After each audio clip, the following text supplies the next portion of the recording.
विद्यार्थी मित्रों, आज हम standard 12th subject physics chapter nucleus topic alpha beta gamma decay सीखेंगे। दोस्तों सबसे पहले हम बात करते हैं अल्फा डीके क्या है, उसकी हम बात करेंगे। दोस्तों अल्फा डीके, दोस्तों इसमें हमको पहले ये सीखना है कि अल्फा पार्टिकल होता क्या है। दोस्तों He का नाम आपने सुना होगा, हीलियम। इसमें 2He4 आपको मालूम होगा। 2 प्रोटॉन होते हैं, 2 न्यूट्रॉन होते हैं और 2 इलेक्ट्रॉन होते हैं। दोस्तों जब 2 इलेक्ट्रॉन हीलियम पार्टिकल से, हीलियम एटम से निकल जाता है तो बचता है He++, यानी कि केवल न्यूक्लियस बचता है जिसमें 2 प्रोटॉन और 2 न्यूट्रॉन रह जाते हैं। दोस्तों इसी को बोलते हैं अल्फा पार्टिकल। क्या बोलते हैं दोस्तों? Alpha particle. कोई आपसे पूछे कि अल्फा पार्टिकल क्या है तो आपको बोलना है He++, यानी हीलियम का न्यूक्लियस। उसका वेट कितना होता है? 2 प्रोटॉन प्लस 2 न्यूट्रॉन के मास के इक्वल होता है। चार्ज कितना होता है? 2 प्रोटॉन यानी 2 पॉजिटिव चार्ज के इक्वल होता है, प्लस 2E जितना इसका चार्ज होता है। अब दोस्तों अल्फा पार्टिकल इमिशन कौन से न्यूक्लियाई करते हैं? ऐसे न्यूक्लियस जिनका एटॉमिक नंबर 83 से ज़्यादा होता है। अब एग्जाम्पल में ले लेते हैं यूरेनियम 238, 92। जब ये डिसइंटीग्रेट होता है, ब्रेक होता है दोस्तों, तो थोरियम बनता है और 234 और यहाँ पे 90 एटॉमिक नंबर मिलता है और एक पार्टिकल रिलीज हो जाता है जिसको बोलते हैं 2He4। यही हमारा अल्फा पार्टिकल है दोस्तों। अब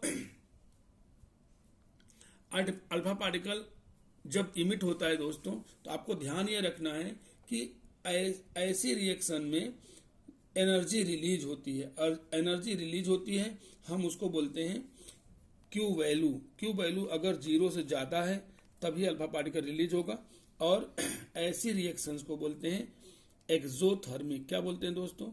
एक्सोथर्मिक रिएक्शंस।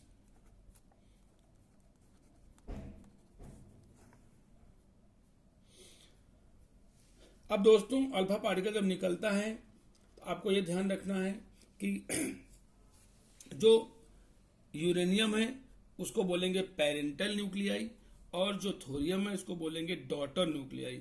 अब यूरेनियम आप देख रहे हो 238 था, तो जो नया न्यूक्लियस बनेगा उसमें आप देख सकते हैं 4 नंबर की कमी होगी, और जो एटॉमिक नंबर है उसमें 2 नंबर की कमी होगी, तभी अल्फा पार्टिकल बनेगा। अब दोस्तों ये आपको ध्यान रखना है कि अल्फा पार्टिकल वही न्यूक्लियाई डीके कर सकते हैं, वही न्यूक्लियाई अल्फा पार्टिकल निकाल सकते हैं जिनका एटॉमिक नंबर 83 से ज्यादा है। और जब किसी न्यूक्लियस के अंदर अल्फा पार्टिकल बन जाता है तो दोस्तों याद रखना है कि अल्फा पार्टिकल तुरंत रिलीज नहीं होता। पहले वो न्यूक्लियस के अंदर, जैसे यहाँ पे यूरेनियम था तो थोरियम और अल्फा पार्टिकल दोनों बन जाते हैं, यानी दोनों पार्ट बन जाते हैं न्यूक्लियस के अंदर, और वो इंतजार करते हैं कि बाहर से थोड़ी एनर्जी मिली। जैसे ही बाहर से एनर्जी मिली, यानी कि न्यूट्रॉन या ऐसे किसी हैवी पार्टिकल की जब इस पे कोलिजन होता है यानी बम्बारिंग होती है, तब ये न्यूक्लियस ब्रेक होता है और थोरियम और अल्फा पार्टिकल बाहर निकल जाते हैं। दोस्तों यह आपका मैंने अल्फा पार्टिकल के बारे में, अल्फा डीके किस तरह होता है, डॉटर न्यूक्लियाई क्या होता है, पेरेंटल न्यूक्लियाई क्या होता है, और यहाँ पर हमारा अल्फा पार्टिकल को बोलेंगे इमिटेड पार्टिकल, यह सब क्या होता है मैंने आपको बताया। अब दोस्तों आगे हम बात करेंगे कि बीटा डीके क्या होता है। आइए हम शुरुआत करते हैं बीटा डीके की। बीटा डीके दोस्तों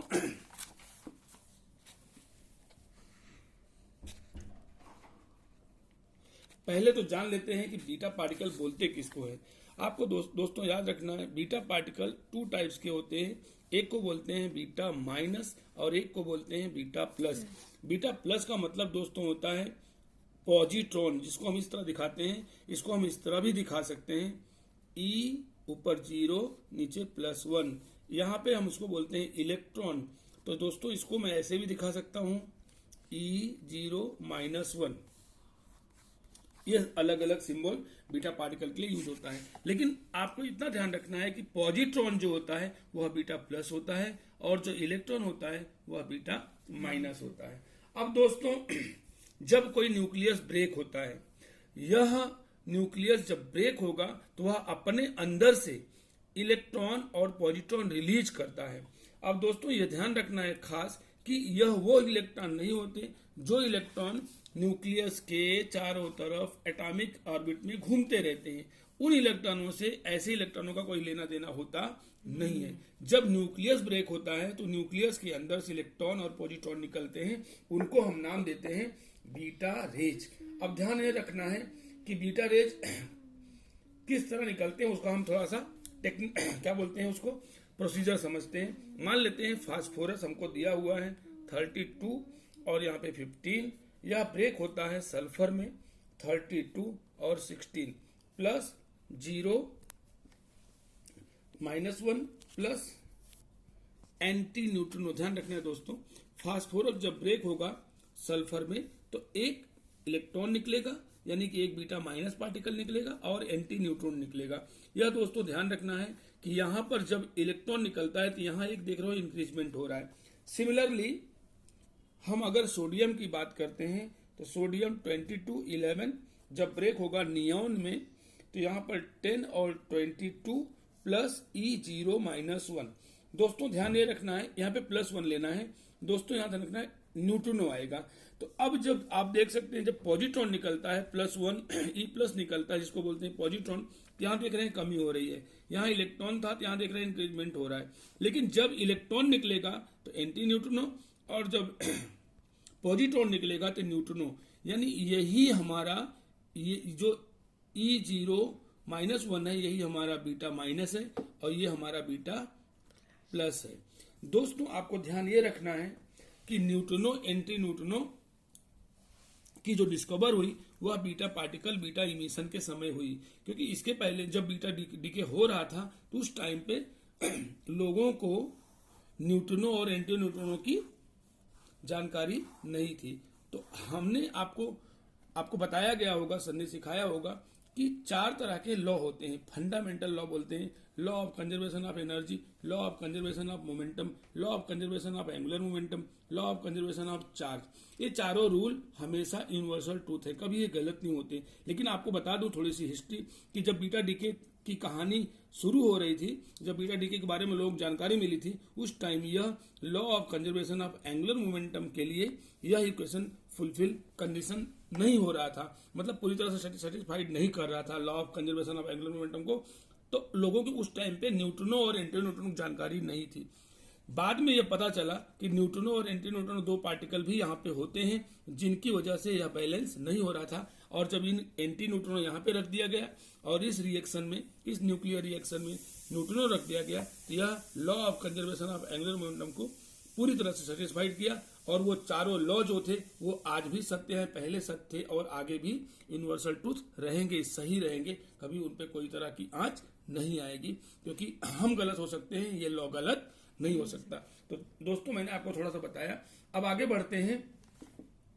इसी में थोड़ी और जानकारी दे दूं आपको कि दरअसल बीटा डीके जब होता है तो एक कहानी होती कहां से है, ये इलेक्ट्रॉन और न्यूक्लियस के अंदर से इलेक्ट्रॉन और पॉजिट्रॉन आते कहां से हैं। तो दोस्तों आपको मालूम है कि न्यूक्लियस के अंदर प्रोटॉन भरे रहते हैं, न्यूट्रॉन भरे रहते हैं।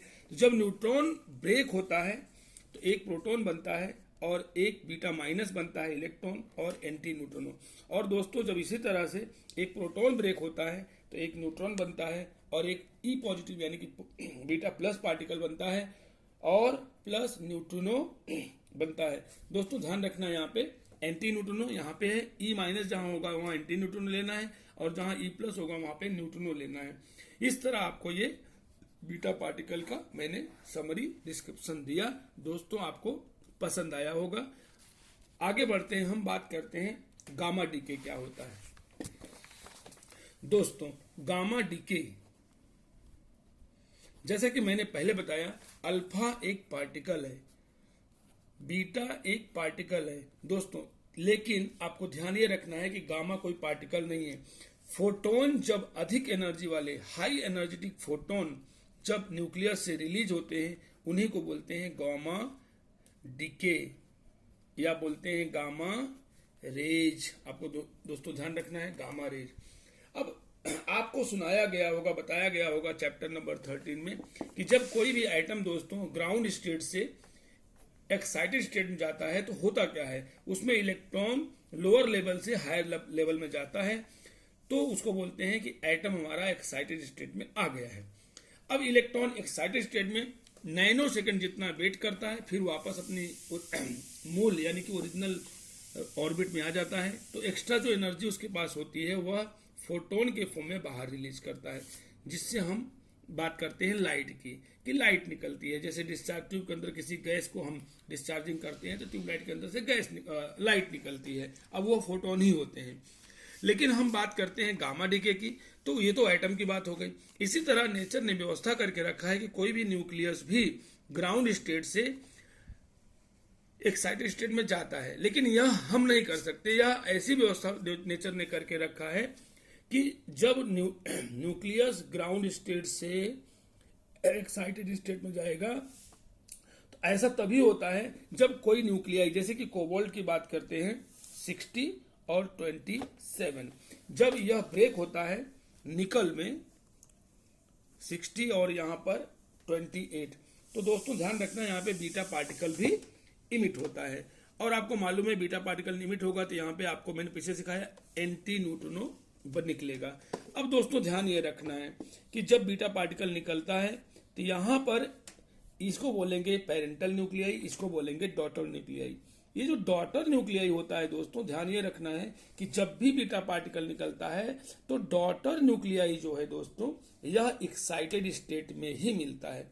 तो एनआई एक्साइटेड स्टेट में है, तो अब यह क्या करेगा, जाएगा एक्साइटेड स्टेट में, फिर थोड़ी देर के बाद वापस में लौट के ग्राउंड स्टेट में आएगा। तो जो एनर्जी है वह एच न्यू के फॉर्म में यानी कि hc/λ के फॉर्म में निकाला गया।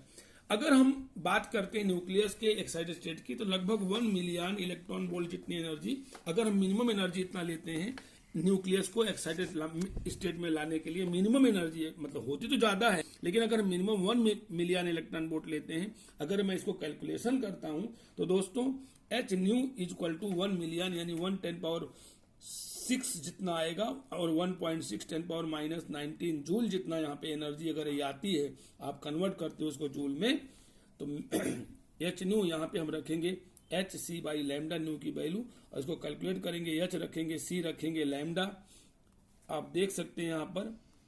तो लगभग यहाँ पर एच की और सी की सारी वैल्यू आप रखते हैं तो लैम्डा यहाँ पर जो आएगा दोस्तों आप देख सकते हैं, एच की वैल्यू 8.86 10⁻⁻34 और सी की वैल्यू 3 10⁸ हम रखेंगे, तो लैम्डा कैलकुलेट करने पर दोस्तों यहाँ मिलता है लगभग 12.37 10⁻⁻13 मीटर। दोस्तों ये कौन सी रेंज है, यही गामा रेंज है, यही गामा रे की रेंज है।